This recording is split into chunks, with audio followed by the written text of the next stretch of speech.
Welcome, everybody, to another weekly episode of Marked Out Radio. I'm Sean. And I'm Dana.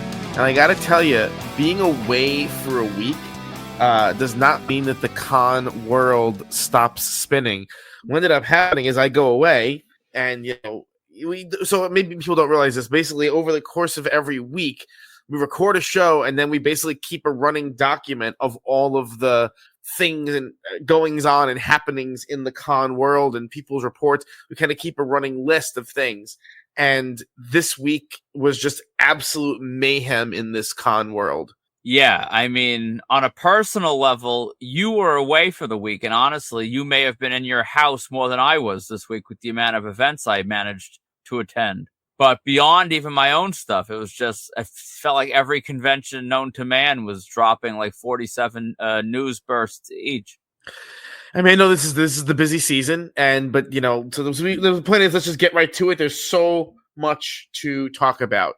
So, I mean, I guess you can start talking about your various things. You did 5 things this week.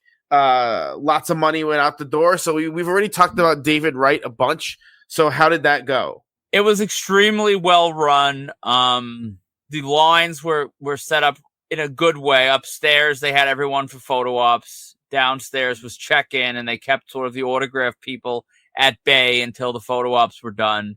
Very smooth. They had, which is typically a recipe for disaster. They had it with the pro photo with the photographer's camera, and they offered to take your photo on your phone at the same time.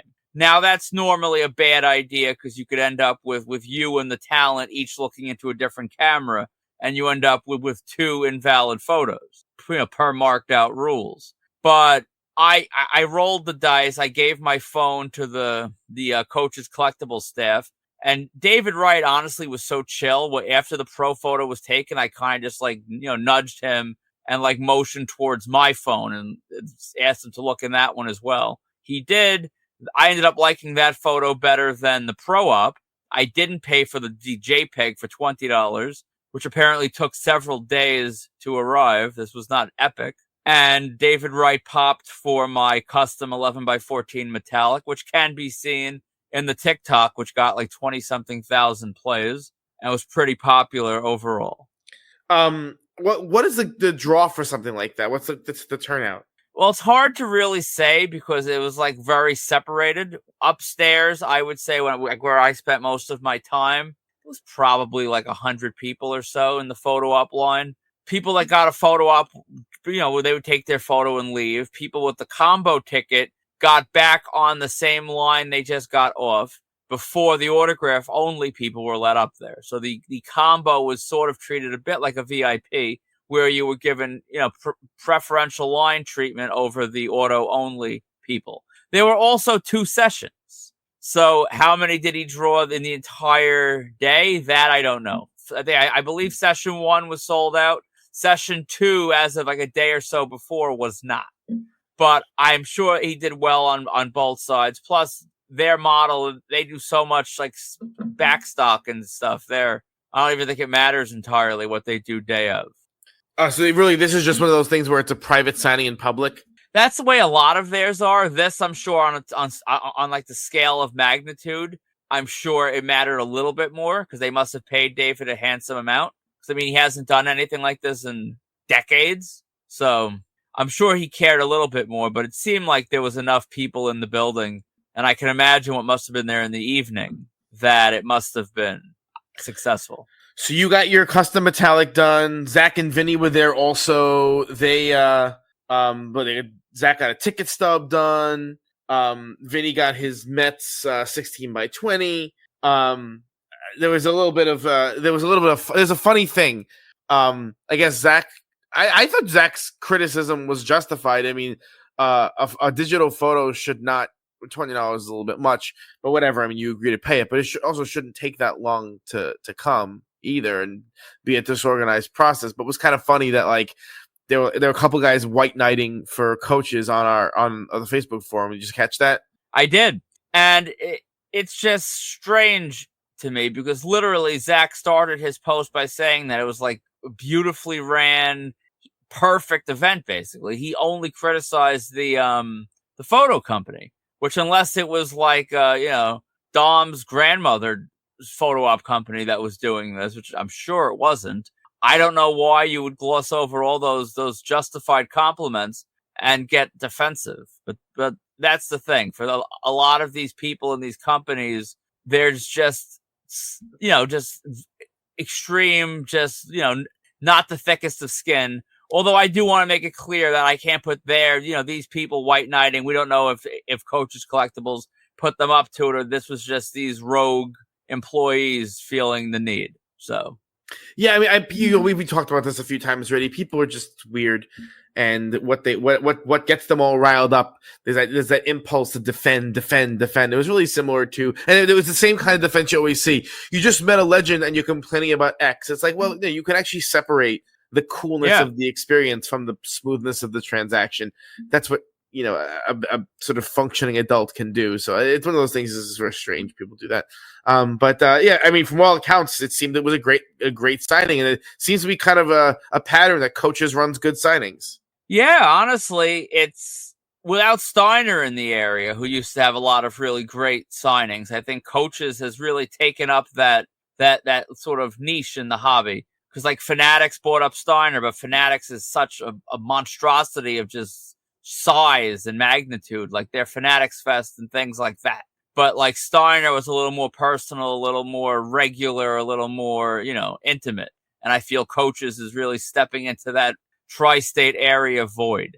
Yeah, will I ever attend an event? Almost certainly not.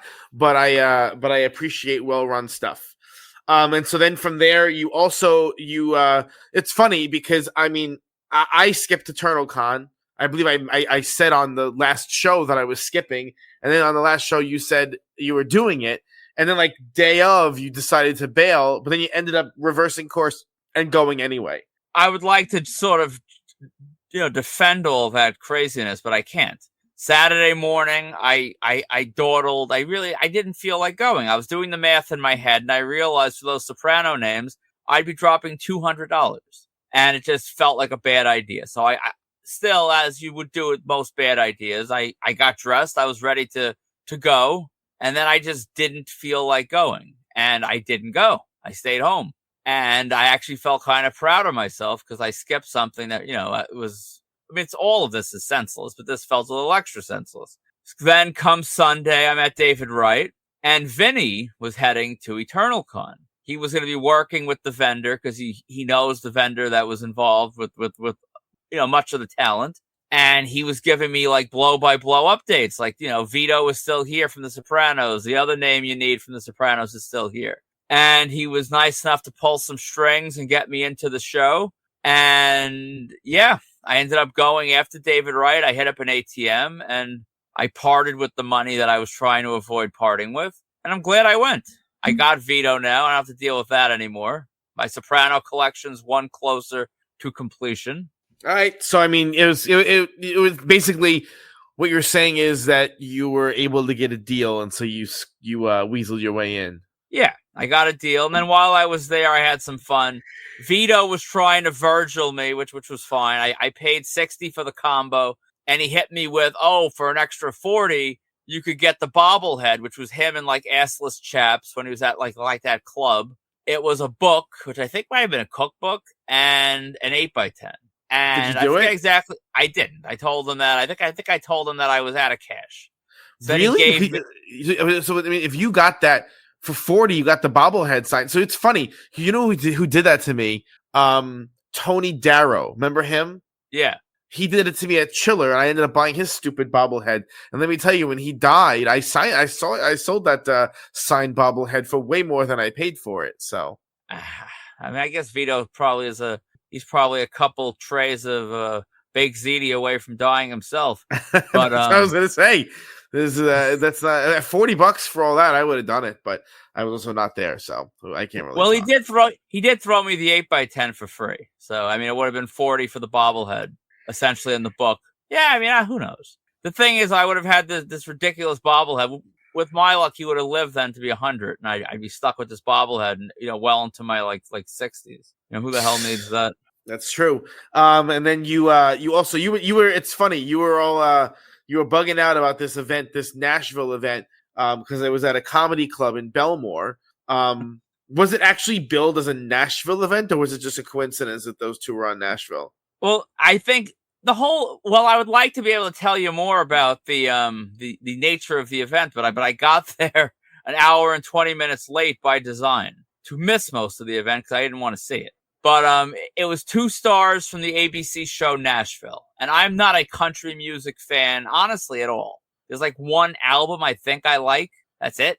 I'm not a country guy at all, but I always liked that show. That was one of my favorite shows, basically start to finish. So these were 2 cast members I did not have, Jonathan Jackson and Claire Bowen, and I sort of hemmed and hawed a little bit, much like Eternal Con. Do I want to go after work, go all the way out there? And I did it. And it was at a country club, so I was a little concerned. A comedy club, Governors is definitely not a country club. It is a comedy club. It was a country club, but not in the golf setting for that night with all the Nashvilling going on. But a comedy club, and I was quite concerned about the 2-item minimum, which you told me was seldom enforced. Yeah, because every time I've been there, the shows have been sold out. They couldn't even enforce it if they wanted to. It's just too chaotic. Yeah, so I was there. I walked in late, sat down, and I started a bit of an awkward dance with the waiter who kept coming up to me, like asking me if I wanted a drink. And I didn't want a drink, so I'm like, oh, get back to me later. I'm thinking, not right now. Finally, by around the 4th trip, he expressed that I needed to purchase 2 items. I, of course, being me, I asked him, like, what happens if I don't buy 2 items? Because the whole thing is honestly absurd. And he's like, oh, well, then you won't be allowed to leave. Which, honestly, I really would have loved to have, like, tried that logic out and see how they would have actually, take that one down to its natural conclusion, right? Yeah. But that would have interfered with the meet and greet. So the whole thing, if I was a regular, normal human being, I would have been embarrassed by all this, but I'm not, and I wasn't. And he was still trying to hard sell me on like the drink menu. I'm like, the show is ending in 5 minutes. I'm like, you want me to buy 2 drinks now, chug them both, and then drive home? Which, of course, I probably could have drank a bottle of vodka with the amount of time that meet and greet took, and I would have been sober enough to drive, but he didn't know that. And, so long story short, he ended up saying I could buy 2 bottles of water for $8, which is definitely not something they put on the menu for, the average normal clientele that just... No, they were trying to extract a little cash out of you at that point. Yeah. So I bought my 2 $8, my 2 bottles of water for $8, and I was left alone. And then the meet and greet ensued, and boy, oh boy, I think I was probably one of 3 people there for Nashville, and I thought the Nashville crowd would be bad, but I mean, the General Hospital crowd, I think, was worse. Or as the crowd refers to it as GH. Yeah, it's not a particularly creative acronym. But, it really gave me creation vibes. You had this, middle-aged women going nuts about all sorts of things, and, I guess it's nothing different than the middle-aged men you see going nuts at wrestling events, but it was weird, and I felt like I was at something with creation. They had to, like, help several, like, large women up on stage that couldn't get up on their own, and they were, like, pulling them up. To their credit, they were both extremely, like, comfortable and fan-friendly. There's people that do cons on a weekly basis that aren't this comfortable with the humanity that sort of supports them. These 2 seemed pretty genuine, honestly, and just being nice to all of them. So that was nice. And I got them to hit my outside print on the stage before the photo op. And I have a pre-signed print that, if you're in the market to buy it, is extremely, extremely wonderful. And I would recommend buying it. But if you're not someone that wants to buy it, very affordable. Yeah, very affordable. But I mean, if you're not in the market to buy it, it's honestly nothing I want to keep. So I hope someone out there on eBay wants to buy it. That would be nice. Yeah. And then you did a private with Wheeler Yuta, the wrestler, the AEW wrestler. I was gonna say TNA. I don't know where I got that from. Listen, at this point, I think he'd be doing good if he was in TNA. I don't know how that's possible. He kind of cooled off a little bit. I haven't watched it in a couple of months, but I'm assuming he's cooled off because I haven't seen him on my algorithm of just the little clips that keep me somewhat current of what's going on. he absolutely cooled off. I got a good deal on these figures, the ringside blood and guts figures. It's a really sick set. His signature is unique. He spells it, Yuta, Y-U-T-A, with a space in between each one, and that's basically it. But I got him to inscribe it with his faction name, and yeah, they all look sick. They will be hitting the Facebook group this week. They'll be hitting eBay this week, and it was all smooth as it always is with Salvatore. And finally, you also went to the TNA softball game. That was, so what a bizarre event. Yeah, honestly, that's largely why I went. I went because it's one of those like types of events where like WWF used to do that type of thing in the early 90s. I think they even had I think they actually did softball games. Like there was like posters out there at the Smoking Guns, and different talent were doing like softball, baseball, whatever. They were playing these little games. This felt so just one of a kind that I felt like it was worth being there. Plus, they advertised the meet and greet. But I mean, considering the ticket was $23, perhaps I should have been a little savvy to what that probably meant. But whatever. Well, I don't know. I mean, I went back and I read what it said, and it said, your ticket, you can enjoy a meet and greet with some of the stars after the game. Yeah. So let me explain how this went. I arrived. I met Ira down at the baseball field. We saw a couple other people. Bobby App, the Wrestling Universe crew came down. It was a lot of familiar faces, which was always cool. I actually saw my neighbor. My neighbor was there with his sons. I got to hang out with him a bit, which was nice. And the game was fun. The talent was doing batting practice. It was probably, I would say, at most 100 fans, probably like 85 or so. If I was going to I'm going to be honest. Your number is probably high. There's not that many seats. Where would they all be sitting? Well, they were much like me. I was in I was like basically right down the first baseline in foul territory. You had people all the way out by the foul poles and by the fence, like, single file, but in like lawn chairs. There was a lot of lawn chair action. I don't know how many fans it were. Obviously the Little League families and friends were probably there as well. So I don't know how many paying fans were actually there, but I actually counted heads. And by the time I got to like 75 or so, it hit like a cluster with a lot of people moving, and I was far away, and I just sort of gave up because it was just like a shell game at that point to keep counting. So there were about 100 bodies there, but I don't know like what breakdown of, fan versus family. But did they play a full game? They played 7 innings. Jeez. They did like in between inning like entertainment. You had like Myers and Kazarian doing like a muscle challenge pose off. You had Jeff Hardy playing like fake or real for like wrestling move names. They treated it like a Long Island Ducks game where between innings there was some level of entertainment. It was fun. It was a fun day. I got a lot of great little clips for TikTok. People are really enjoying Joe Hendry swinging the bat because he's not doing too well at it. Jeff Hardy running out a ground ball was popular. It was very cool. By the end of the game, as you would expect, we had these different bouts of like heavy rain. So I kept going like under the trees so my poster wouldn't get, which I didn't even get to mention. They were selling, this is what made the whole meet and greet thing seem more tangible. You had the Little League had these 12 by 18 posters they had made up with TNA, obviously, for this softball classic, and they were selling them for a $10 donation, and they were saying, they'll be signing autographs after the game. You can get this signed. So, okay, I bought a poster for $10. We watched the game. Now the game's almost over. I'm trying to keep this poster out of the rain. Luckily, as the game ends, the sun came out, the rain stopped. It kind of seemed like just perfect, like, combo gods were smiling on us. So they come out, they shake hands with the Little League, and they line up on the third base line. That's the way I was suggesting they would have done it. I would have had them line up from home plate to the foul pole, space it out, put the Hardys all the way out in the outfield so they don't back up the line, and you let people go through the line as they want, and boom, there you go.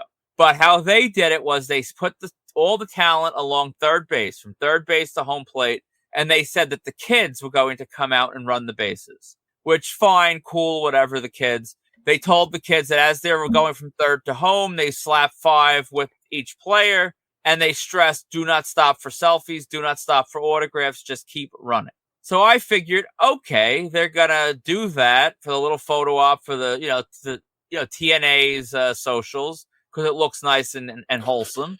And then after that, you would do the meet and greet. What do you think happened after that? Well, I mean, I know it happened because you were giving me a play-by-play. Then all of a sudden, the TNA guys just bolted from the field, more or less. Yeah, they started trying to get everyone off the field. They were telling everyone, there was one guy with a southern accent that honestly took over for Don West. And listen, no disrespect to Don West, but if you attended those TNA shows back in the, his heyday when he was running them on the live event level, he was obnoxious. He was very obnoxious. Like he pissed me off a couple times during those VIP things. This guy did the same type of job. Luckily, the few people I needed, mainly Trick Williams from NXT, he was sort of dawdling on the field. So I got Trick, that was basically the only one I got on the field. Then they kept yelling, get off the field, get off the field. So we got off the field, and we went by where the talent was leaving to go back to their cars. And a couple of the fans, I know better. I'm not going to do this. Like, no matter how foolish I think it is, I'm not going to start yelling at them how you promised the meet and greet, because it's not going to get you anywhere. But there was one fan that did it, and the guy that was running it on the ground played dumb. He's like, oh, I don't know about that. Give me a moment. I'll figure out, what we're doing. Just wait on this side of the fence while I'm doing that. Which, I mean, come on. They all fell for it, but obviously nothing was going to happen. And I got a couple more. I got Macklin. I got Wentz. I got, basically I was just going for people I really didn't have. Joe Hendry came out, and he was as likable as he ever is.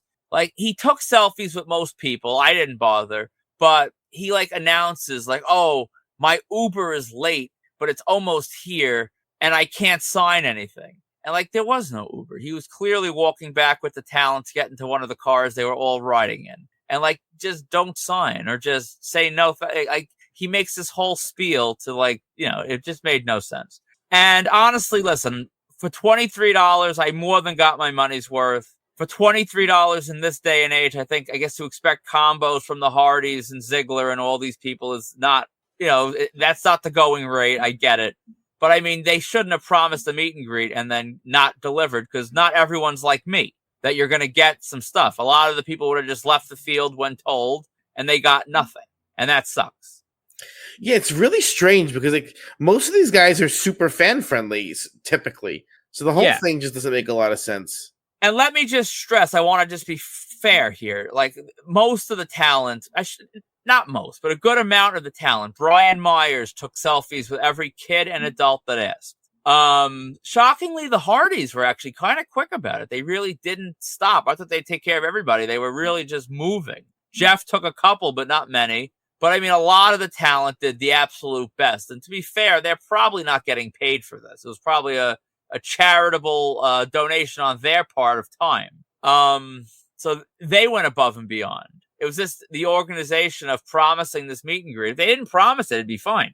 $23, get a couple free selfies in the wild, and watch a softball game. You can't beat that. But when you're advertising it, and then you're have to go scratching and clawing for what you get, it doesn't make any sense. Yeah. I don't know. I don't. But I mean, when we even saw this announced, it was the venue was strange. The announcement was strange. The concept was strange. It's all bizarre. So it's not surprising that it was not run particularly well, because the concept of it was unusual. So we'll just leave it at that. So that's kind of interesting, though. Especially, you would think an event like this, where it's a charity event, that people would be sort of more open to giving freebies, but alas, did not happen. Yeah, the way I theorize that they should have done it, they should have said anyone that bought the $10 poster has access to the meet and greet, which is what they used to do at the old TNA shows, that if you had the program or whatever, you would get, it was some caveat. If you bought this belt, you got access. That's what they should have done, but they didn't. Oh, well. And so, in addition to doing David Wright, Zach also did this Tromathon thing for Lloyd Kaufman and the Trauma films. I mean, Lloyd Kaufman is the producer of the, I guess, Trauma universe, Toxic Avenger and all that. It's if you know Trauma, you don't know Trauma, right? I had a Toxic Avenger action figure as a kid. I was actually just thinking right now if I ever watched anything about Toxic Avenger or if I just saw the toy in like Toys R Us and thought it looked cool. I don't know. It's actually fascinating that there was ever a Toxic Avenger toy or cartoon. I think it was briefly a cartoon, because those movies are really like adult in nature. They're just sort of gross out stuff. So it was a strange property to try to market to kids. Anyway, I mean, it's if you ever talk to Lloyd's a really funny guy. He's really engaging. He does everything for free pretty much for fans. That's kind of his thing. Zach asks him to sign a figure and he says something to the effect of, I want to sign over the genitals. I mean, he's just one of those, he's kind of a wacky guy. And he gives you exactly what you kind of expect and want into an interaction like that. So it was a pretty cool, and it was looking at the event he went to, there was like a museum and all these cool vendor booths, and he seemed to have a really good time. Yeah, you really can't beat that. And then it was, I guess, more Mets stuff. Maybe we should have done the Mets stuff together. Bobby Valentine did some kind of beer signing, I guess, or signing at a brewery, but they were charging like combos or whatever. And so Vinny and Zach do everything. That's really what's happening right now. But I guess they got Bobby Valentine, and they were selling combo. It's interesting. They wouldn't sell a la carte items. You can only buy combos. I bashed the Woodbridge Brewing Company before, and I'll bash them now. These are the guys with the families, right? Yeah. Okay. Yeah. I'm not a fan of their online presence, which is why whenever they try to post something to our group, I always decline it because it's just, they're obnoxious. They comment their like signing thing on every like Mets post, which I guess is smart promotion, but they're obnoxious. And yeah, they don't let you buy extra autographs a la carte. You have to buy combos, which is ridiculous. I kind of admire the hustle, the absurdity of it. But yeah, anyway. But I mean, Vinny made the best of it because with his second photo, he broke out the fake nose glasses, which brought back one of Bobby Valentine's most iconic moments, which is when he was ejected from the game and then came back as if, no one would recognize him in the fake glasses and nose, which was just hilarious all around. And honestly, it's one of the cooler, like when we mentioned like doing a year-end award for like, unique, cool photos and stuff. This one's got to be in there somewhere because it's just it's smart. It's rare, at least for now. I'm sure people will copy him now, but I mean, right now it's rare. And yeah, well done. Well, now do we have to disqualify it as an entrant because you would be using undue influence to propel it to victory? Nah, I think the collusion's fun. Yeah, that's true. What else we got in here? Let's see. Sean and Finn. They added Evolution to their list of WWE live events where they did the meet and greet. So it looks like they had some really cool meet and greets there. They got Rhea Ripley, Alexa Bliss, a ton of stuff. Always looks like a great time. Oh, I missed one.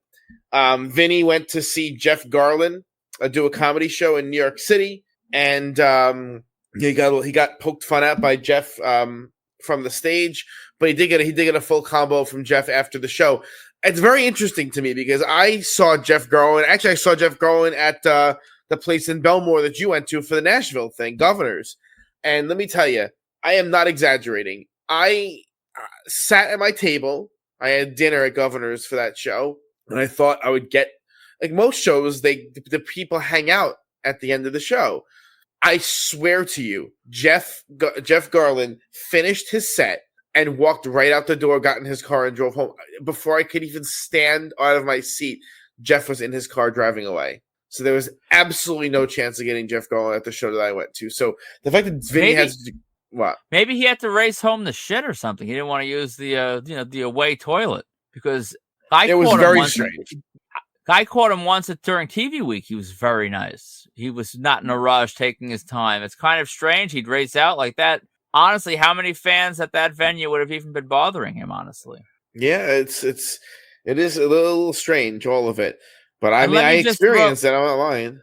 let me just throw out there, Vinny was nice enough to invite me for this, and I was busy that night. But Vinny's a great guy. Thanks again for the invite on this and the hookup at EternalCon. What else we got? Jeff Seltzer did Weird Al. It looked like a great meet and greet, except for the fact that it was done after the show. So that guy's doing meet and greets till 2:00 in the morning. That's insane. Yeah, I mean, I guess in a more normal world, if you are going to a Weird Al meet and greet, you are a fan of Weird Al, and you would in turn want to go to the show. Unlike what we do a lot of times. But even if you love the show and you still would have preferred, I think, to meet him before and get the hell out of there the second the show's over. It's a weird thing to do. I don't know. That's always the worst case scenario when you buy something to an event like this. That is your worst case scenario. Yeah, I mean, meet and greet to go all hours of the night, and then anything can go wrong once you're that night. But it looked like Jeff had a great time. He got a great photo. So I mean, it worked out in his case, but I mean, I know if I had to stay there until 2:00 in the morning, that'd be tough. Yeah. Plus, you're entering into that weird time of the train schedule where it's not even operating for it's a bad time to be stuck like that. But great results. Yeah. So we do have some news about we're going to alter our schedule a little bit because I can no longer make fun of you for purchasing the Ice Cube meet and greet. Well, listen, you might still be able to make fun of me because my refund hasn't hit yet, which is a little concerning. But yes, I should have a $1,400 do-over coming my way. Did you make the request for a refund through Ticketmaster? I didn't think I would have to. Just said it was canceled and the refund would be processing. It's Ticketmaster. You always have to fight a little bit. Yeah, I'm gonna have to contact them. I mean, that's an interesting cancellation, I suspect. I mean, I suspect the tickets weren't moving well enough, and they had to cancel the show. Yeah, I guess Barclays for I guess Ice Cube is not, he's barely filling up theaters anymore with the movies he's starring in.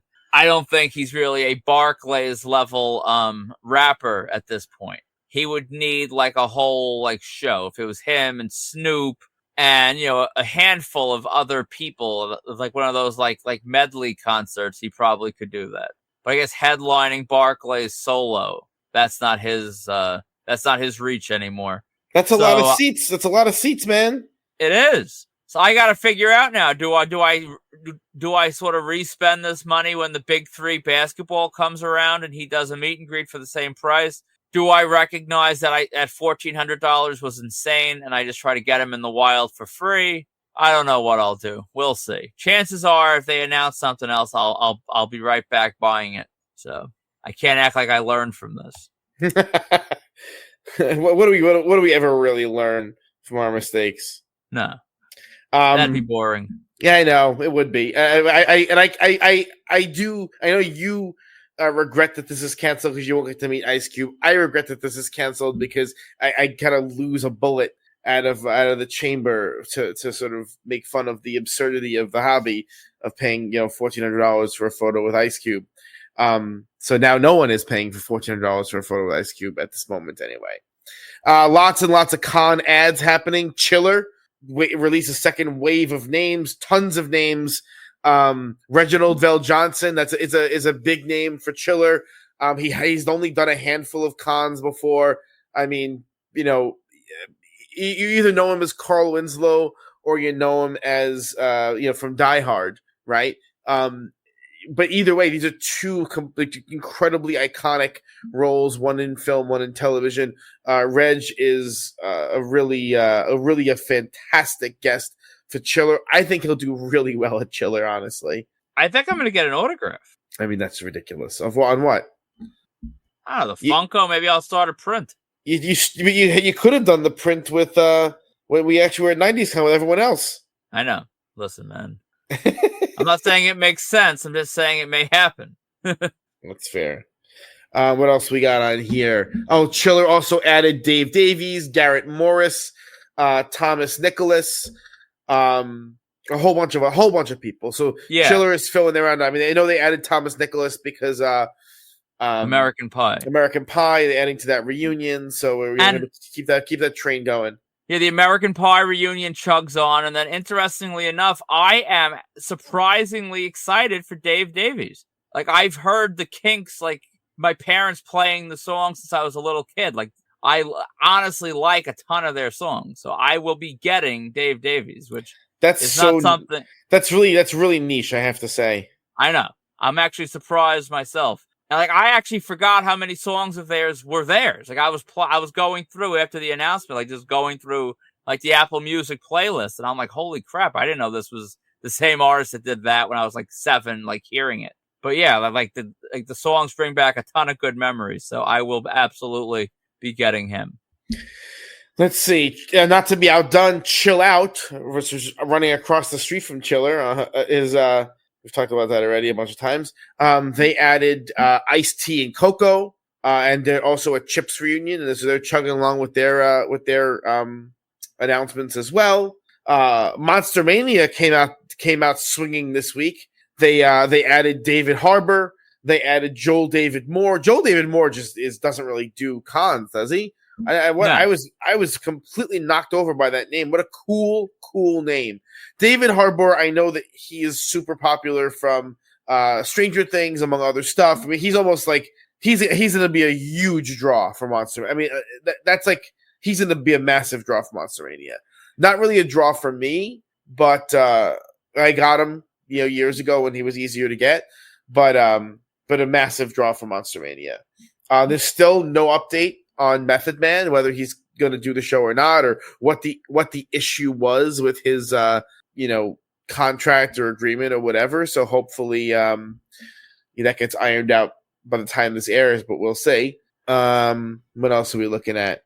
Steel City. So I got to talk about, we actually didn't put on here the drama about Steel City. So you texted me the other day and you go, Ariana Richards is off Steel City. There's good reason for us not to go. And I get a little bit, I'm not gonna lie, I was a little bit agitated. Well, because all of it was annoying. It's annoying. I hate naysaying, first of all, and then like there was no evidence that she was pulled. But the issue was she disappeared from the one section of the Steel City website. But her stuff was still available for sale, but she just wasn't on the website anymore as a guest. A guest, yeah. So it was a little bit strange, but whatever. And so it finally, Steel City, this is fascinating. Steel City clarified that she definitely hasn't canceled, but she didn't like the headshot that they had used. Keep in mind, they've been advertising the headshot for months, and the show is in a couple weeks, and now she's worried. But they pulled her headshot until they can get a new headshot. I don't know why that hasn't happened yet. It's been days with no headshot. This is a very easy thing to do, but listen, as long as she's going to be at the show, we're going to be good. And actually, Steel City added a bunch of really good names, right? So first of all, they added Sarah Gilbert, who is a headliner in my view. I mean, you're talking about someone who's I don't think has she ever done a con before? I think she was announced for something, but I'm assuming it never happened because they're calling her that that's her first ever con, and I never saw anything from her being anywhere else. So that's a sick ad, a really cool thing. It is. They added a guy from Slipknot, Chris Fenn. I don't really know Slipknot, but I guess I know Slipknot does well at the cons. Corey Taylor does well at the cons. So that's an interesting one. They added guys from Pawn Stars, Rick Hamilton and Chum Lee. Those are cool ads. They don't do cons, those guys. They've never done cons. Chum Lee's done one or two. Rick hasn't done any. That's going to be a cool thing. And then go ahead, do your announcement. All right. I'm actually pretty excited about this. That they announced that Dave Coulier, who I've been making fun of as a legitimate headlining guest, has now promised to bring along Mr. Woodchuck from Full House, which is the Woodchuck puppet. Yeah, I know that doesn't really mean much to me, but you got really excited by it, so I'm assuming it's important on the show or whatever. I mean, yeah, I think important might be a stretch, but I mean it's memorable. So I'm gonna assess, but I think assuming Mr. Woodchuck has aged well and he, doesn't look like he's like, duct taped together. Honestly, even if he is duct taped together, I think I'm going to get it. So there's a $70 premium selfie with Dave Coulier and Mr. Woodchuck. So after all these weeks of saying how Full House is not going to draw without Saget and this and that, they drew your money.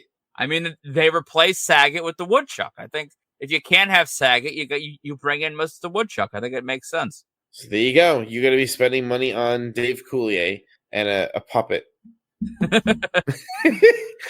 Yes. Rhode Island, not to be outdone, they have added more to their Starship Troopers reunion. I was carrying on. I actually listened today to some of my carrying on about Starship Troopers last week. It was ridiculous. I was carrying on, gushing all about it. I just love that movie, but they've added Jake Busey, who I actually need because I screwed up. It's a whole saga. I had a really great Starship Troopers poster, and I lost it. And it had a bunch of signatures on it. And I lost it. It's killing me. But the 2 signatures I had that I haven't been able to replace are Jake Busey, who I will now be able to replace at Rhode Island, and also Marshall Bell, who is in his 80s now. I got him at Monster Mania, Connecticut, I think it was Connecticut, years and years and years ago. And I don't know if Marshall Bell he hasn't done a show since 2023. I think he might be done with shows, but it sucks because Marshall Bell has a great scene in that movie, and he was a really great guy actually. And he's also a great actor from Total Recall and other stuff like that. But I really wanted I wanted them to book Marshall Bell in, but they booked Jake Busey. So between Jake Busey and Patrick Muldoon, they've really gone way above and beyond what I was expecting for another Rhode Island, another Starship Troopers reunion. I am probably going to buy the group photo op again, which sounds absolutely unhinged, but I can't help myself. In addition, Rhode Island has also added Bryce Dallas Howard and Chris Jericho. Terrificon, they were teasing. It's funny. For a couple of days, they were teasing kind of a last minute headline guest. And I would say they did not disappoint. Do you agree? Yeah. I never got him. Now he won the Oscar. I still need to get him. It's the same weekend as Monster Mania, so I mean, it's not going to happen this time around, but it's a cool little ad, that's for sure. Yeah, so it's Kiwi Kwan from Goonies, from Indiana Jones, and whatever movie he won the Oscar for that I have no recollection of. But yeah, so he's God. Now you made me forget. By saying that, you made me forget the damn movie. It doesn't matter. But either way, he had started to become regular at cons, and he won the Oscar, and then the tap was turned off, and now maybe he'll start again. Well, you could see Brendan Fraser. Oh yeah, he did the same thing, right? He stopped. Now he's dipping back in. This is great. You raised that price a little bit. You got the the Oscar price now, and you just come right back out. Yeah, and so that's pretty cool. You have to handle this next news point because I don't even understand what it is. I've never seen Annabelle. All right. Well, the Warren estate, the Ed and Lorraine Warren Museum, which is now run by the son-in-law, which is a little strange. But anyway, the son-in-law handles the museum, and the museum sort of handles all the haunted antiquities, I guess, that are harbored inside the hallowed halls of the Warren house to prevent the evil from getting out into the world. And I can just hear your skin and follicles of wanting to just laugh at the absurdity of this. I'm sure you're not really a Warren believer. I don't even know what that means. A Warren, whatever. Well, the Warrens went around ghost hunting and demon hunting, and they would bring back these haunted things to keep in their possession, so the evil couldn't spread around the world. Wait, they're passing this off as real? Yes, this is real. This is the demonic, the conduit that the demon used to torment people. And this doll is locked into this priest blessed case, and apparently because it's been blessed, the demon can't get out. But anyway, we deserve climate change as a species. Well, listen, they're traveling around now with the real doll. which is actually pretty damn cool. But in case you're listening, not a real doll. Those are those things that are, Yeah. But here's the more interesting part. When I told my wife that this real doll was hitting the con scene, even though it's not where I am, my wife is like a lot more like nervous to this type of stuff than I am, and she like banned me from getting the photo with the doll. But I mean, listen, it's between you, me, and all the listeners out there. I'm going to need that photo with that doll. So I got to figure something out if it ever comes to the East Coast. But yeah. So the Annabelle doll is hitting the scene. That's insane. Really, it's hard for me to like express how dumb some of the stuff is. But I mean, to be fair, I do a lot of dumb stuff too. It's hard to like even think that someone could possibly believe that this is real. Like, it's so far outside the realm of. What's funny? It reminds me because my mother was talking to me. Is this morning or yesterday? And talking about, I guess, Teresa Caputo is doing shows at the Paramount on Long Island, and the Paramount is a couple thousand people, that venue.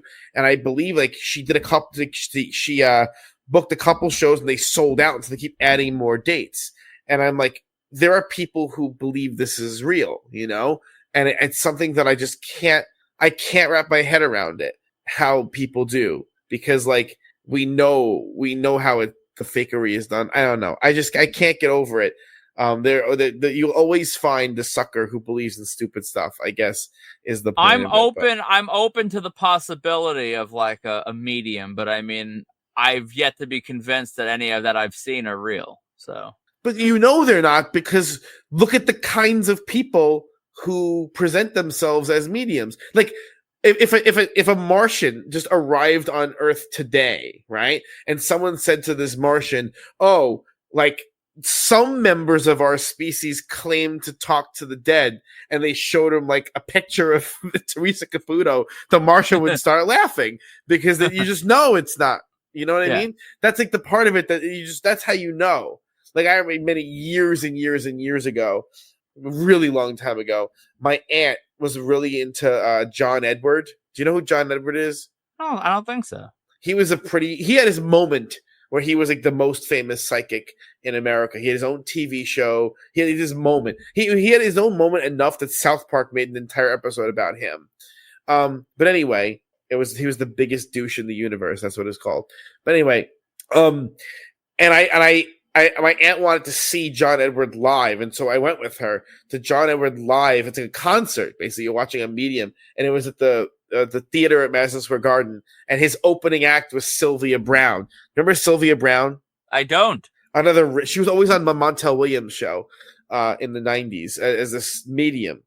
But and she was famously got things wrong so frequently, and she was just, these people they're just awful. They're awful thieves, and they should all be executed.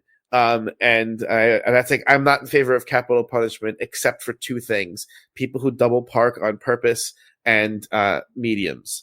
Wow. So first the pawn shop industry, and now now, just to double back, are you going to attack Rick Hamilton and Chum Lee? Well, because that's not because what they're doing is theater. It's not real. I mean, although it is funny how they've probably done more to like rehabilitate the disgusting, sleazy, vermin-filled industry that is the pawn industry. They've done more to rehabilitate. It's like Pawn Stars to me is a stupid show. Have you ever seen the show Hardcore Pawn? No. Oh, it's so good. And I think it's canceled by now, but there's a lot of episodes. So Pawn Stars is like, filmed in Nevada. The people who go there are not like destitute, crying, begging for their last nickel. Hardcore Pawn, obviously they took off. They did another takeoff of the name. It's very clever. They film in Detroit, okay, where it's most people who are like trying to pawn a broken VCR and then crying about it. It's absurd. It's the exact opposite, really, of Pawn Stars. And so at least Hardcore Pawn gives a somewhat accurate portrayal of the disgusting, sleazy pieces of human garbage who are in the pawn industry. And like that's but I feel like, because have you ever heard anyone who's gone to visit like the Pawn Stars store? Well, first of all, I sure hope we don't have a lot of like pawn shop industry listeners out there. Listen, if you we're gonna are see these numbers dropping. if you are a pawn, if you work in the pawn industry, I hope you're killed by a meteor. A meteor specifically. You're disgusting. But anyway, why was I even ranting about this? I don't even know. Just the idea. Am I gonna get Rick? Am I gonna get Rick Hamilton and Steel I City? didn't ask you that, but I'll ask you now. Are you gonna get them? I probably will. You want to really laugh? I probably will too, and I've never watched an episode. I've seen a lot. I've seen a lot of them. I feel like one day it's something I'll probably never binge watch, but I might. Like, they're stupid, but they're fun, because what I was going to say was one of my friends went to Vegas and actually went to the store, right? And to the way they present the store on the TV, it looks like this big store. But he said that when you go to when you there, it's a tiny little store, and then off to the side is this huge other store where they just sell Pawn Stars related merchandise. So it's all a scam. It's all theater, which is fine, whatever, God bless. But yeah, so anyway, the point is, you're gonna spend money on a real Annabelle doll. It's just some schmuck stealing from you, but that's fine. That's how it goes. I'm a believer in the Annabelle doll. Oh, God help us. What else is there? SummerSlam. They took a really long time. WWE took a long time to announce that they were even having photo ops for SummerSlam. I'm gonna be honest, the lineup is terrible. Saturdays is decent. I mean, you got Taker, you got Rhea, you got it's not the worst lineup. If like that Martian that's laughing at Teresa Caputo came down from Earth and went there. Take Rhea out, and this could be Steel City Con, not WWE. Yeah. I mean, I can't believe. I guess that's the nature of the beast. But I mean, you got Hornswoggle. Hornswoggle's now well, he signed that Legends deal. That was that. I know, thing, but right? What a joke! He's a 20-year-old. He doesn't draw it at a big event, really. That well. I mean, what's he gonna do here? Nothing. He's gonna do nothing. And whatever, it's fine. Well, now he can bill himself as Hornswoggle instead of just Swoggle, so maybe that'll do something for him. But they have the Dudley Boys. It's just these names that have just no value at all. But whatever. I think Michael Hayes is probably the coolest one because he hasn't done a ton. I have him, so I don't need him. But that's pretty cool. That's on Saturday. You have Penta and Phoenix both on Saturday, with Penta also on Friday. I don't think they're doing, I guess because they're not really aligned on WWE TV yet. I guess that's why there's no duel up. But, yeah, it's not great. I would recommend everyone go to WrestleCon instead of this. Yeah, check out our you would think they're going to add more people. So I don't want to get too excited. They'll drop Brock Lesnar, Vince McMahon, and everyone else right opposite swipe right. But right now, I mean, it doesn't look great. That is for sure. And the only thing that's which they've done this before. I'm not going to say this is a change in the current, but I like it. Digital photo is the base model. If you want to buy a print, it's an extra $15. That's the way I wish it would all go. But I mean, for obvious reasons, it won't. They are just not going to bring all those printers into the American Dream Mall. So they're trying to go a little smaller footprint. But I like it. Yeah, I mean, you're not like enough to go, but it's a good trend. It's a good trend. Yes. I'm convinced that I'll never be at one of these access type events, whatever you want to call WWE World, whatever you want to call them. No, I'm never going to be at one because they're always at times when I can't do them. So, like we have WrestleCon obligations. Speaking of WrestleCon, you sent me a funny thing. Yeah, there was a guy on one of the Facebook groups selling meet and greet tickets that he bought for WrestleCon, and he was looking for the price he paid. He wasn't like price gouging, which may have been honestly even less funny than the truth. And he was looking for his $105 back for his Rhino combo and $161 back for his RVD combo, all in. That's what he paid. And I'm not making fun of him per se. I mean, hell, I spent $1,400 for Ice Cube, but Rhino right before COVID would have been a $10 combo at an indie show. And honestly, right now, I can't picture. We watched him at one of those shows. I think It was Wrestle Rhino. Bash. It was Wrestle Yeah. Bash. Rhino. Don't you know, Rhino was hanging at our table, BSing with our guests because he had no line. Yeah, I remember that. Well, I think I actually missed Rhino at the table because I think that's when I was out picking up the pizza. But when I got back, I saw Rhino was like at our table, and he had no line, and that he was not $100 combo. He was probably what, 50 then at most, which seemed high, obviously. So, yeah, I don't. It is what it is. If Rhino somehow makes money at that price, or whoever's bringing him out, God bless and more power to you. But that literally is a wild, 0 chance. I will. That is a wild number. I am going to eat my shoe in public if they make money on that appearance. It's not possible. So many of these appearances now. I mean, look. I want to say God bless the wrestlers who were able to, and God bless the celebrities, not just wrestlers, who were able to get these idiots to pay them. I mean, we another deal that we got some numbers behind the scene on recently where the promoter, there's no way made any money on it. And it just continues to happen. And I don't know. But this is the thing that you put this poor bastard thinking he's going to recoup $105 for Rhino. I can't get over the block in my head thinking that it's a possibility that you'd pay $105 for a Rhino combo, but here we are. So Photo With Friday was another success. We saw a couple bunch of good stuff. Greg 2600, he posted one of his sports idols, Robert Baggio, something a little bit different from what is normal. And Brett Pasternak, he got Patrick Warburton this week, I think.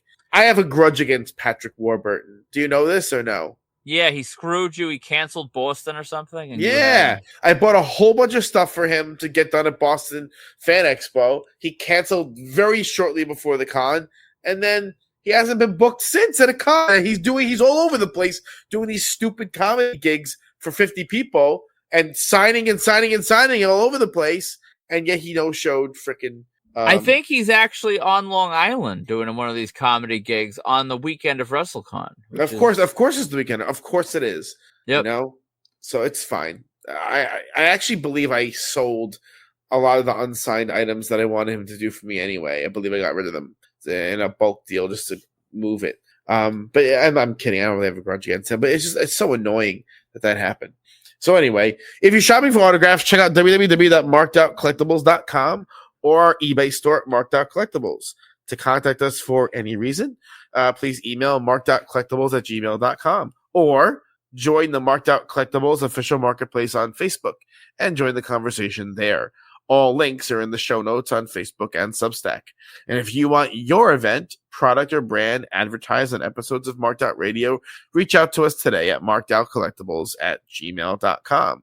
Also, if you like what you're hearing or if you hate what you're hearing, please subscribe on YouTube, Spotify, or Apple Podcasts and leave us a rating and or review.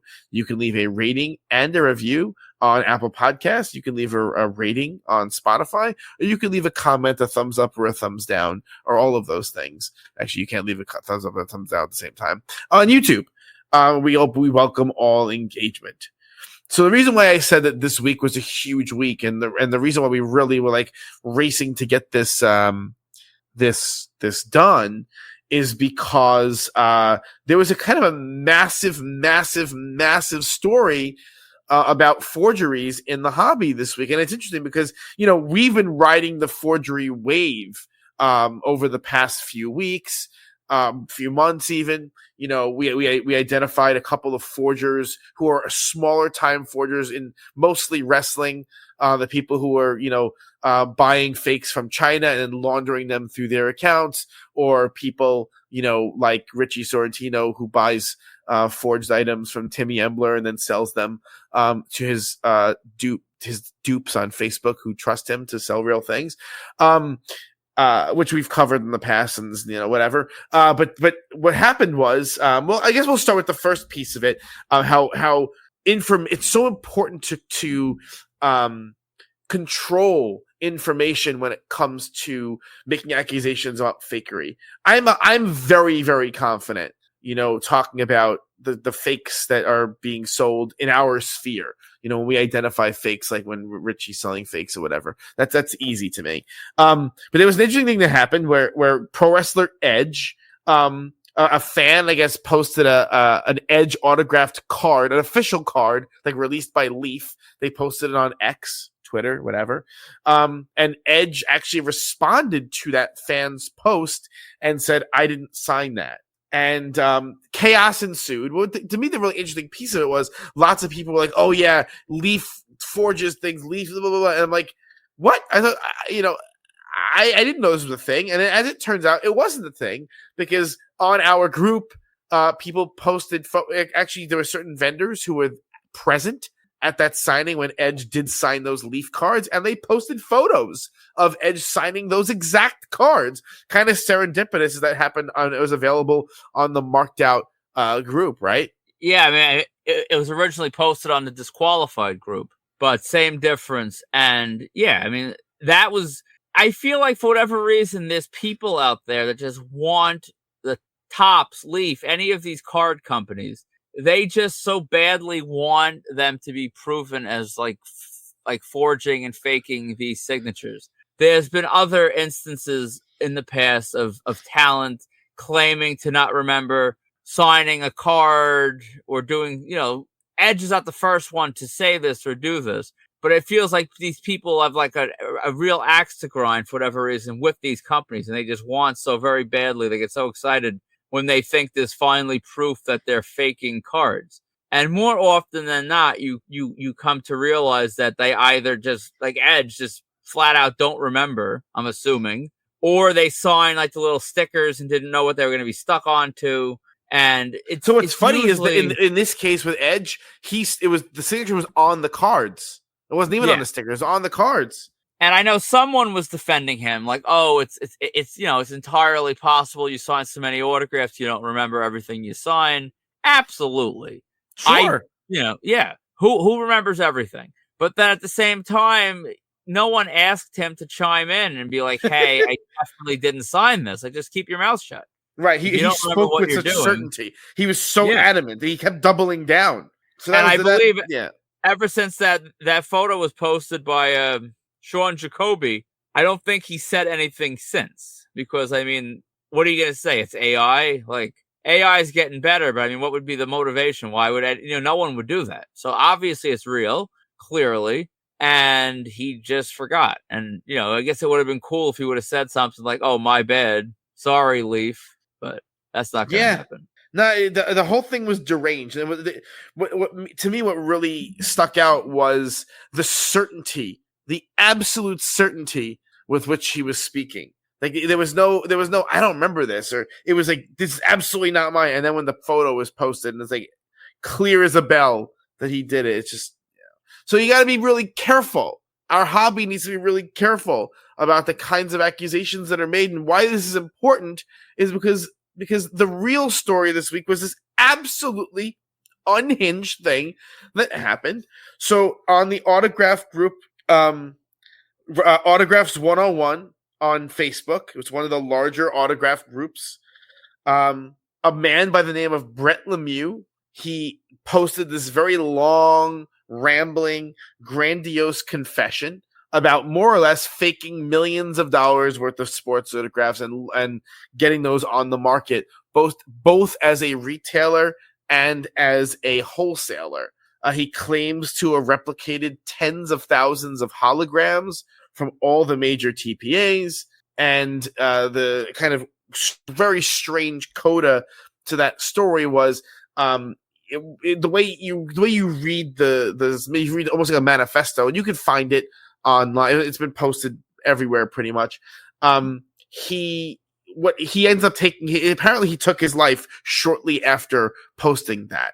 And so you can if you read it with that knowledge in mind, you can see this was someone he almost sounds like he was in a manic elevated state or taking drugs or something like that. He doesn't sound coherent. It's definitely not a coherent post.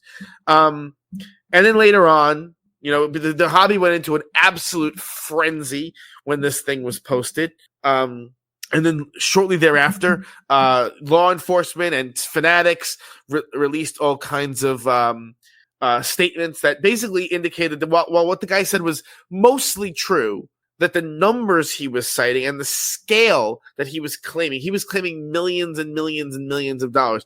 They were basically claiming, no, he did, he was on people's radar and he was, pushing forgeries into the market, but that he was sort of more or less fabricating the scale of his operation. But the point is that it's introduced such incredible uncertainty now in the market, especially for high-end stuff. He was forging Tom Brady, Patrick Mahomes, that stuff like that. So, I mean, what's your take on all of this? It's honestly an extension, and by extension I mean like 80 times larger than what we were talking about. But it has that same trickle-down effect, where his claim of that 95% of Mahomes and Aaron Judge autographs in the market are fakes that were sold by him originally. That kind of thing is like, terrifying. What we did, the things we posed and brought attention to, like Ric Flair's with a JSA certificate that come from Ohio and on that date, and all these different things, what it does and what it means. And like, people told me this privately. I'm sure you heard the same thing. I'm sure you had the same knowledge in your head when we started it, because I did. It's never like in the short term what we did, what this has, what this implication is. It's not good for business. It's not good for us. It's not good for anyone. This is bad because it puts, if you look at everything from, a far zoomed out lens, all you see is items that you don't know who to trust. Like when you zoom in, that we work with the ID talent. Golden Ring works with Mick Foley. X, Y, and Z. There's all these different people that you can trust. But like, if you don't know those nuances, you're just browsing eBay after you read something like this or listen to one of our podcasts from a couple months ago, you're scared. You don't know what to buy. You don't know who to trust. And that's largely what this is, just on a much, much larger scale. So what's actually funny is I forgot to tell you this. On one of the groups, Richie responded to one of the posts saying, "Buy where you trust." Isn't that funny? It shows like an appalling lack of self-awareness. But I digress. Anyway, I just it definitely harms everyone. It harms the public autograph trading business. It harms the TPAs because what this guy claimed to have done, this was a really interesting piece of it. What he claimed to have done was scraped the TPA databases. And then so basically what happens is, you JSA, PSA, you punch their little certificate number into a box, right? And it returns that it does an SQL query, and then it returns the result of what the corresponding entry in the database that your number lines up with, right? So it's not that difficult to write a script to basically scrape the entire PSA or JSA database. I know Beckett has a CAPTCHA on their database, but they didn't always have that. And so I'm sure a version of the Beckett database has been scraped, but these companies never took preventative measures to begin with. So I am willing to, like, that part of his manifesto is undoubtedly true. There are copies of those databases around, and you might say, well, why is that dangerous? Because the cards are out there. But like, if I have if I have a perfect set of correspondences between celebrity names or autographed names and numbers, then it's a counterfeiter's dream. If a certain number is found out to be no good or commonly counterfeited, I can switch to a different number. It's so bad. And it's interesting because there are a lot of people who are trying to downplay the significance of this by saying, oh, well, his fake certificates don't even look that good, or his fake holograms don't even look that good. You got to understand, the average consumer who's buying these things, it's bad enough that people have to be told you have to look for a certificate of authenticity. Then it's not just any, it has to be one from a reputable company. then it's, oh, well, it's best if it's from like Upper Deck or TriStar or Fanatics because they do the signings themselves. If there's a possibility of even those not being enough, what is the average everyday consumer supposed to do? I mean, I think just to sort of double back to what you were saying, I get why people say all this different stuff with like, oh, it's not that big of a deal, and tries to like, to try to make it seem less significant.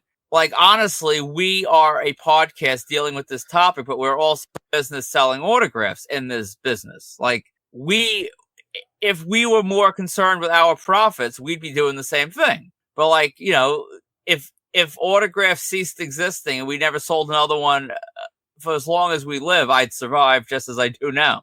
So like, I'm able to sit here and be honest.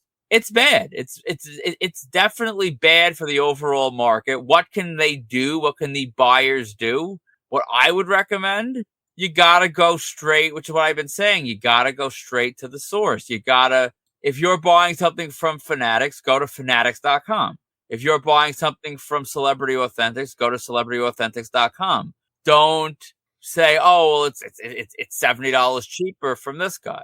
No, because you're playing with fire. If you have to save $70 or $50 or whatever you're saving that badly that you're willing to roll the dice, you probably shouldn't be buying this stuff. You don't have the money to do it. If you're not going to do it safely and smartly, you shouldn't be doing it at all. And I recognize that there's probably stuff we're selling that if you don't know our reputation, this advice could give you some trepidation. But guess what? On this podcast, good advice comes before our profits. And that's what I believe. You got to go to the source. What's funny is I remember getting into arguments with people on Facebook, but there are people who basically said, well, what matters is the cert.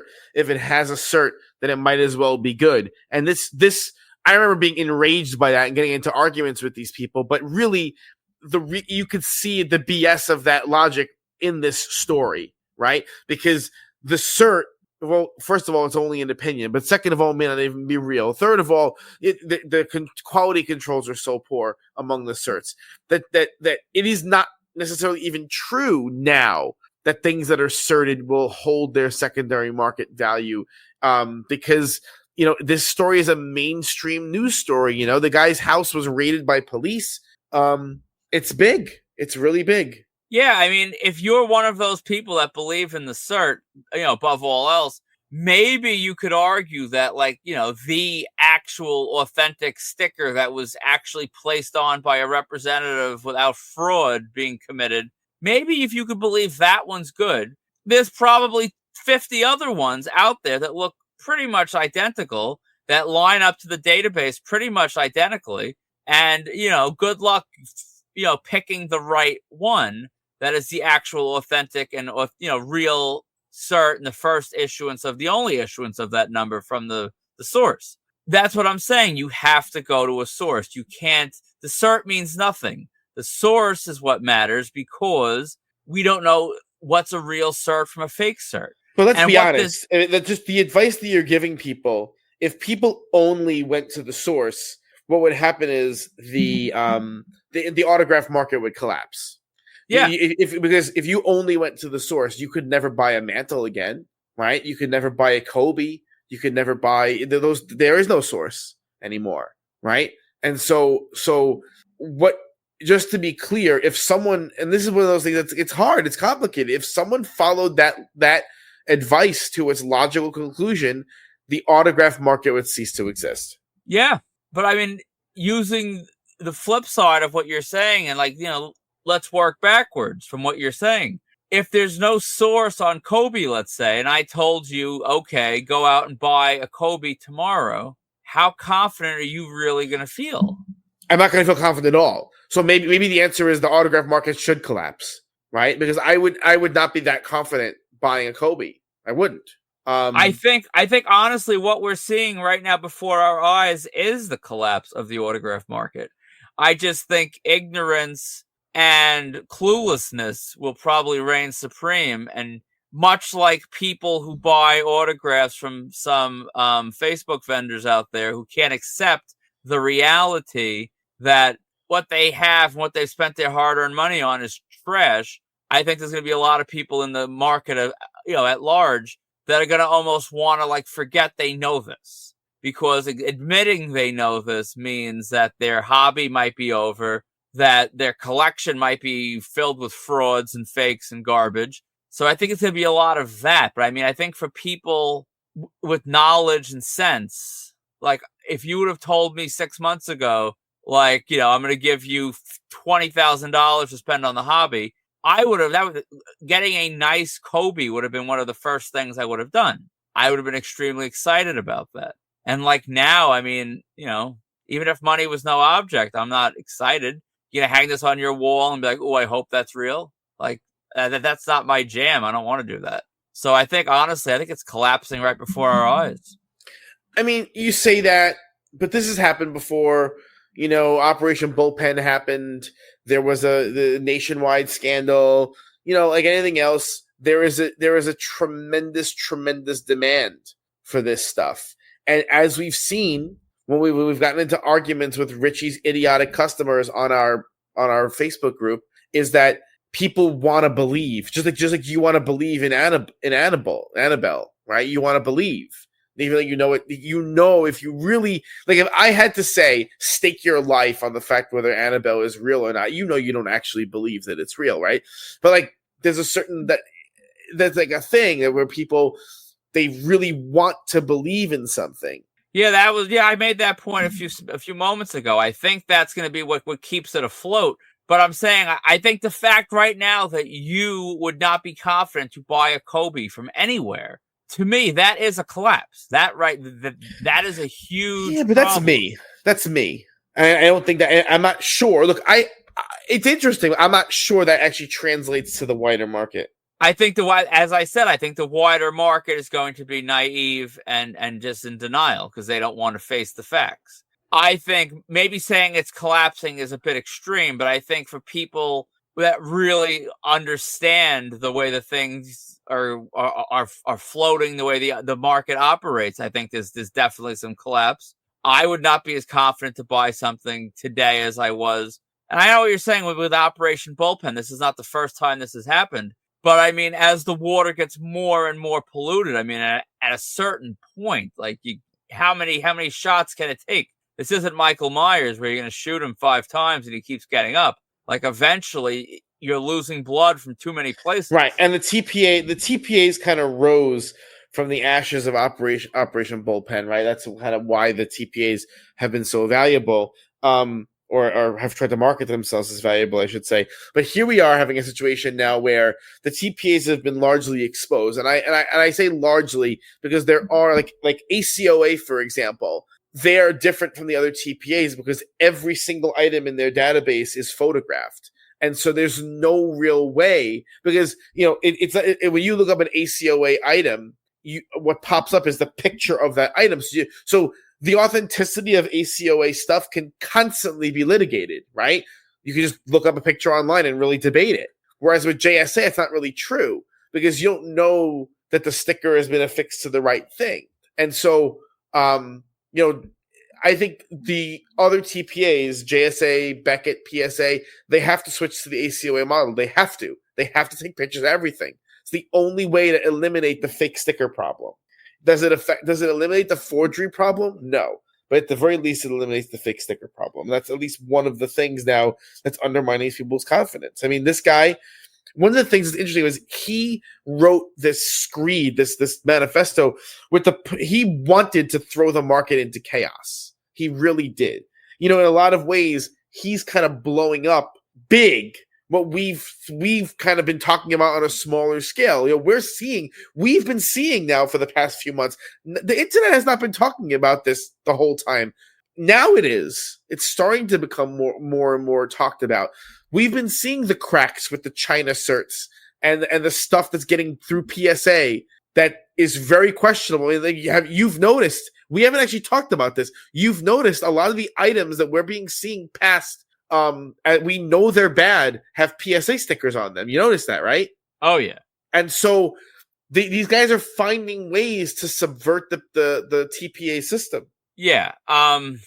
They absolutely have to move towards photographing everything. ACOA, I mean, with ACOA, it at least puts it into the conversation you want to have as far as TPAs go, which is, did they get it right? You at least know it's an authentic sticker. That definitely takes away some of the doubt that should be there for anyone that has their eyes open right now. But that doesn't fix all the items that are already certed. I mean, we have stacks of items right now in our offices that are certed, and they wouldn't have, unless they would have some way that you could like bring old stuff to a show, and they would, which I'm sure they wouldn't do. The stuff we have and other people have would never enter a database as a photo. So, like, how does that help the stuff that's authentic but doesn't have photos tied to the COA number? Right. Yeah. No, they would. I don't really know how they'd have to do it. I really don't know. It's a big problem. I guess all you can do, that's all you can do is hope that, which I mean, it sounds ridiculous to say you hope for this, but the market will probably survive just off sheer stupidity and a desire to believe, as we both said. And going forward, they could start creating senses of security again by saying, well, now we have photos in the database. This can't happen again. And I guess if you really want to be careful, you would just buy a Kobe that is certed later on after this change. And you would say, well, that's at least the experts believe this was real. And then you could feel confident because you would trust the experts if you trust the TPA people as experts. But that's a whole nother debate. If you don't, well, then, you're back to square one of just chasing down your sources and trusting them. Yeah.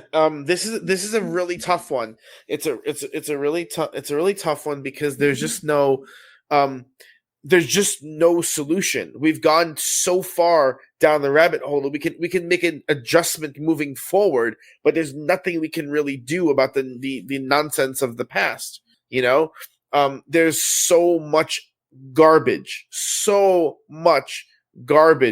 I think, that's continually being shoveled onto the market, that there's really no way out of it. Yeah. I mean, you just have to basically say there's huge swaths of the market that you just never touch those items because you can't trust them. That's it. Yeah. Here's a question I never asked you off air, and you do not even know what I'm going to ask you right now. But I don't. I'm curious what you're going to say, and I'm not even sure what my answer would be. If you had a crystal ball and you would have known that there'd be these scandals that we uncovered, scandals like this, would you have entered into a marked out collectible style business and gotten into the retail game in this time? Or would you have steered far clear of all this? I mean, I think what we're doing right now, as much as this sounds hypocritical, I don't think we're really affected by this. We're so small and we're so niche that we are the sources of our own stuff. You know what I mean? So I don't think anyone who's willing to buy from us, 99 times out of 100, except for that one jerk who bought that Michael Myers thing off me on eBay, they just know that we have real stuff because they know how we get it. Yeah. It's really funny to me because I can't believe I keep going back to the Richie well over and over again. But you notice how like Richie would never say where he got his stuff, right? Because we know where he got it. He can't say because that would give away that it's not real. Or he lies on where he got it from. I can say where I got every single item that I have. We can say when we sell as marked out collectibles, we can say exactly where the item came from. You were there when so-and-so signed it, or you were there when whatever it is. And so at the end of the day, I'm also not trying to sell high-end Tom Brady's and Patrick Mahomes. I'm not doing that. That's not what I'm doing. I'm doing what I'm interested in. So it doesn't really matter to me. I'm more concerned about this as a collector, I guess. Yeah. So you don't think there's any fake cappuccino coffee cup signatures floating around in any of these scandals? Probably not. That's good. But no, I agree with you. I mean, it's definitely not the ideal state of the market. But like you said, we are so just, niche and just specialized in what we do. I mean, I think everyone knows our story and our origin on this stuff. But ultimately, if you're hearing these headlines in the news this might make you a little less likely to open up eBay and look for signed anything, whether it's a Brad Baylor 8x10 or a Tom Brady football. And if you don't know who is behind what, it's not good.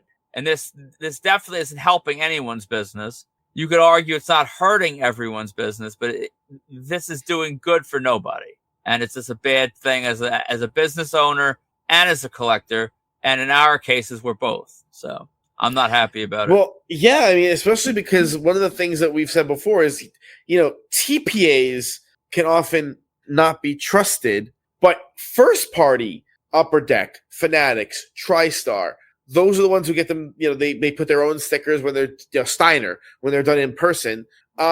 Those were kind of beyond reproach because there's no question it was done by that company. But if people are faking those holograms, then those companies also need to put photos of the individual items in their databases. Yeah, like I know Fanatics has been like traditionally guarded with their stickers. Like they will be at like I've seen and heard of them being at sports signings where they will be in the back stickering like Coach's Collectibles has had things done where like their back stock is being stickered by Fanatics, but Fanatics is not offering that like service to the public to get their items signed at the show stickered. They don't play that game as far as being like, they're going to slip stuff in or any of that. They are super guarded with their stickers. But I mean, you can guard the real stickers with your life. But if someone's making ones that look close enough to being real that it fools people, it doesn't matter. They don't need your real stickers. They can make their own that look real enough. And That is where we're at right now. So even though this guy made grandiose claims that are probably not true, he was probably not making hundreds of millions of dollars. But what's very interesting is that he talked about he was doing real signings. He was mixing things in. We've talked about mixing before. He was talking about being a wholesaler as well as a retailer. We know that a lot of these fakers, they get their stuff out there wholesale and then it's laundered through other accounts. The bottom line is, think about, I guess the analogy I would use is, so funny thing. I don't talk about this much. When my job, when I got out of high school, my job out of college, my first job out of college was at a private investigator's office. Okay. And my role there was to investigate counterfeit luxury goods. And one of the things that I was specifically looking at was certain kinds of like facial creams, right? And where the hell am I going with this? Well, there's a logic here, I promise. And so one of the things that was happening was there's these cosmetic creams that you put on your face and you trust, right?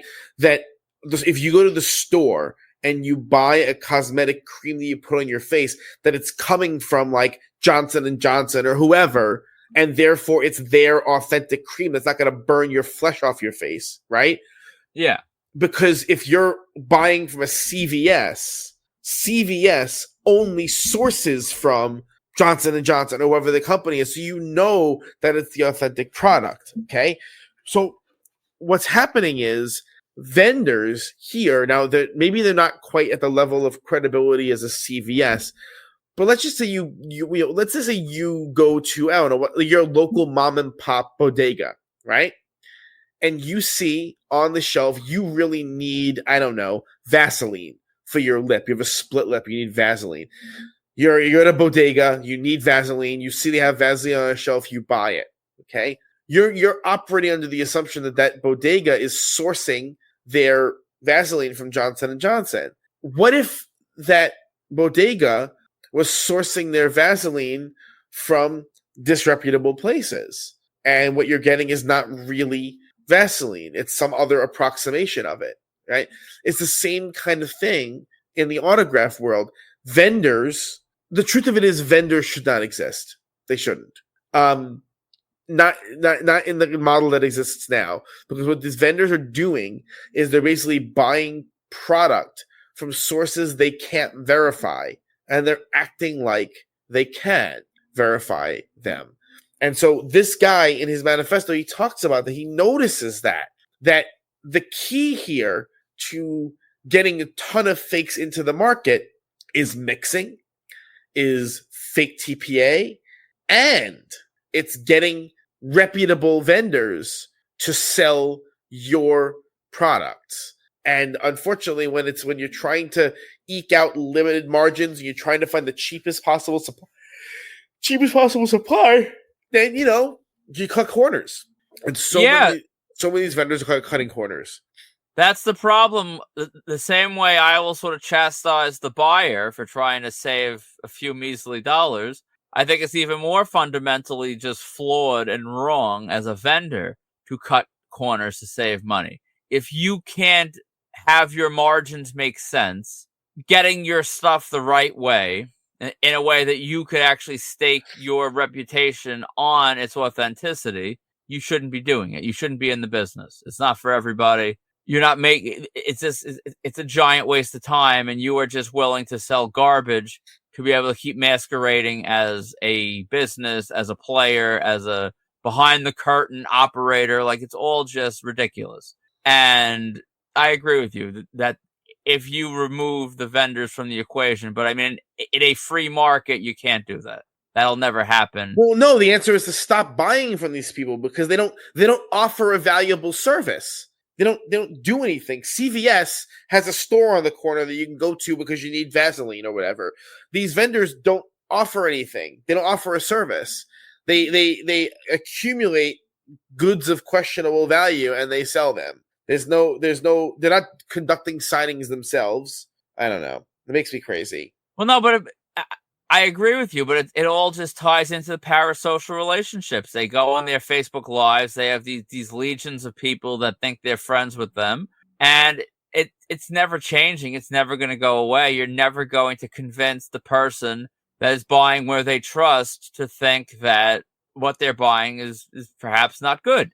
That will never be changed. It's never going to be changed at all. And, we recognize it. And, I'm sure other people recognize it. The manifesto points out the reality of it. But I mean, nothing's going to change. It just won't.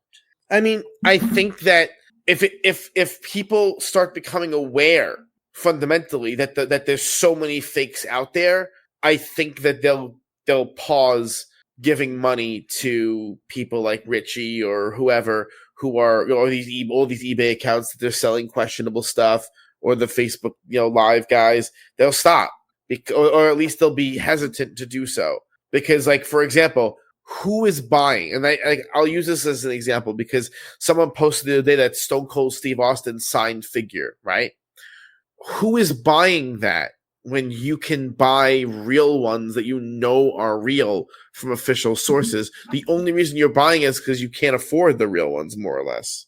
Yeah, you're broke and you don't want to spend $300 when you can spend $120 or whatever the price on something like that would be. And that's the reality. And that is where the vendors are always going to be able to prey on these weak, broke people that want to own what they can't afford to own. So they give them the opportunity to own it, but they're not owning it. They're owning garbage. And that's the same reason why you have, and again, it goes right up the totem pole to the vendors that shouldn't be in this business because they're broke and stupid and feeble and just, unable to really create a slot in this hobby organically themselves.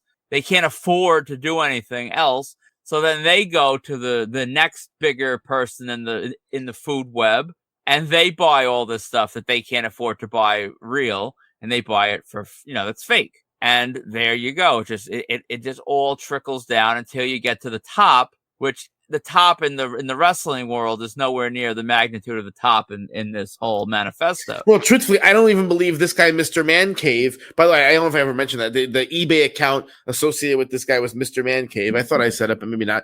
I don't even think they're the top of the food chain of this stuff. No, there happened to be a publicly visible thing now that this guy killed himself basically, and wrote this thing. Can you imagine that this is what whether you are religious and you can imagine that all of a sudden you're like in purgatory or up at the gates of heaven having to explain this, that you killed yourself over fake like hologram stickers. Or if you're not religious and you just have to think about the idea that this is how your existence ends. Like, what a pathetic like way to go. Like, it's actually very hard to wrap your head around it, right? Yeah. I think Elvis is dying on the toilet is more graceful than this. Like, this is pathetic and just, awful. Yeah. Anything else to say about MisterManCave or fakes? I know you've bashed Richie, you've bashed pawn shop owners. You honestly, you've gone to this is like a June like Sean right here. You're right in a early late spring form right here. But if you were someone in the scene, if you were one of these companies, vendors, eBay accounts selling fakes, and you're watching these big dominoes start falling, how would you feel? Would you reassess what you're doing? You think a lot of them are too dumb to really realize that, Yes, a lot of them. It's a lot of them rationalize, right? So you have there's two ones. You have like the vendors, right? So the vendors are the guys who are saying, "Well, I don't really know that it's fake, right? We know who they are. Those idiots. I don't really know. I mean, it could be real. Why it has a sticker, right?" So those guys they're rationalizing, and those are the guys who they're so small potatoes that they're not even worried about the fact they've been stealing from the IRS. They're not even worried about getting caught for that. So they're going to continue doing their thing. I do think the ones that are actively engaged in producing fakes, one of the things that was interesting that came out of the MisterManCave story is the Fanatics have been working with the FBI for years. Fanatics have been making buys of product to document it for the FBI for years. It's like 7 or 8 years, they said they were doing this to build a case, which means all the Power Pro Wrestling figs and who knows what kind of investigation has already begun on these people. It wouldn't surprise me if there has been some investigating already. And so if I were a person who was engaged with that, I would pump the brakes very hard. But then again, these people are accustomed to the lifestyle now that comes from this. Yeah, let's not act like their lifestyle is great. I mean, it's probably old cans of Spam and, a McDonald's value menu. But I mean, without that, they'd probably be at homeless shelters. So, I mean, this lifestyle is pretty addicting. This lifestyle of shelter and heat and, all the finer things in life. Yeah, I just think that's how it is. That's how it is. I don't think these guys a lot of them are limited intelligence, or again they operate on the margins of society as it is. One of the things that if you look at this MisterManCave dude, this Brett Lemieux, you look at his Instagram, people posting his Instagram, he looks like a normal guy. He had a normal life, which is right away puts him a different echelon from the wrestling people who are all like weird, disturbed and stuff. All kinds of weird behaviors. I could say all That's things about them. That's definitely true. But this guy looked relatively normal, and so but I also think he made himself a legit millionaire. I don't think many. I think Power Pro Wrestling figs might be a millionaire, but these other guys are not, and so because you see the way they live, I'm waiting for the other shoe to drop on the celebrity game. I know there's big money in sports, big money in sports autographs, but there's also these days big money in celebs, and I'm waiting for the other shoe to drop. We got our sports story, and I imagine there's going to be more about this because law enforcement still hasn't even released the contents of what they seized from his house and from the warehouse. That's going to come. Yeah, this is the tip of the iceberg. There's definitely more to come from this. No, but especially because if they, when they go through his computer, they can find out if he was wholesaling, who he was wholesaling to. Those kind of relationships can be explored. So I'm interested if this dies, if something else, steamrolls, snowballs, not steamrolls. If it snowballs from this, if the TPAs modify, reform their behavior, we'll see. Listen, we can only hope that this, brings on a more accountable and transparent era where people can have at least some confidence in what they're buying and what they're owning and, the long-term value of it. Yeah. So, what's coming up for us? So I'll breeze through this quickly. We have Tropicon You doing for the voice of what's his name? Rocco from Rocco's Modern Life. Yeah. We're at WrestleCon August 1st and 2nd. Can't wait. It's gonna be a lot of fun. Hope to see everyone there. You're doing the Office Con group photo with all the Office people August 3rd. We're gonna hopefully see a lot of people at Steel City. I'm super excited for my Amy Smart and my Jurassic Park kids. It's a good Mr. time. Woodchuck. Yeah, Mr. Woodchuck. No, not for me, but good stuff. I'm excited about Steel City Con. Monster Mania bringing the heat. I'm excited about Monster Mania. Be there on that Saturday. So that's like the next couple months what we have going on. That'll get us through the summer. And so it's still a lot. It's a lot for us. I forgot to mention before. I finally got my as a kind of a coda to my story from last week about Twin Cities. So I did get my my WrestleMania 1 poster back from the Mr. T signing. I sent you pictures earlier today. What'd you think? It looks sick. It really he basically matched the size of the Hulkster, I think. It looked great. He did the gold like you wanted. Yeah, I mean that's the Twin Cities did a great job. So, a slight hiccup with communication, but the product was delivered flawlessly, packaged flawlessly, so it's hard to complain. And so I won't. But I just wish their communication was a little bit nicer. Did you end up going Karen on them, or you never I got didn't. around to I was too busy with other things. I just forgot. And then I got the notification that it shipped. So I was like, all right, let it rock, Didn't really matter that much. So, yeah, but it's I'm really happy. It looks unbelievable. And that's that. You got to get this on the wall now. Where? Right in the living room, in a place of esteem and honor. So if you're shopping for autographs, check out www.markedoutcollectibles.com or our eBay store at Marked Out Collectibles. To contact us for any reason at all, please email markedoutcollectibles@gmail.com or once again, join the Marked Out Collectibles official marketplace on Facebook. We have some signings to talk about. Once again, we're still taking pre-orders and mail-ins for Will Ospreay and Kazuchika Okada. We're taking orders for our WrestleCon people, Emily J, Diamond Virago, the Shooter Boys, Sean Legacy, Heartbreak Jackson Drake, Brad Baylor, and Ricky Smokes, Swipe Right, all those people. We have orders for that stuff available. Please feel free. Before then, though, we are going to be at PWJ Damaged Goods 2 in a week on July 27th. We are supposed to right now, we're supposed to announce a password. So if here's the thing, you have to comment this password. You have to be the first person to comment this password on the hype post for this episode, which includes, it has to be the post that includes the graphic for this episode, the ones that Dana makes, the really funny ones, usually with me doing embarrassing things generated by AI. That the password has to be a comment under this post, and what we have for you is a pair, so 2 tickets to PWJ Damaged Goods 2 on June 27th in Ridgefield Park, New Jersey. So why don't you say what the password is? The password is MisterManCave. So, so again, comment MisterManCave. You're the first comment MisterManCave under the hype post for this episode, and you get a pair of tickets to PWJ Damaged Goods Part 2. And we also have a private signing with Mike Tyson coming up in November, and the orders are available for that as well. So we said we were going to try and do an hour. We ended up doing almost 2. I mean, I knew we were never going to do 1 with all this stuff. I mean, I basically needed 1 hour just to do my 47 reports. Yeah, there are a lot of reports this week. So I'm ready to put it to bed if you are. Oh, yeah. I'm ready to log off. All right, awesome.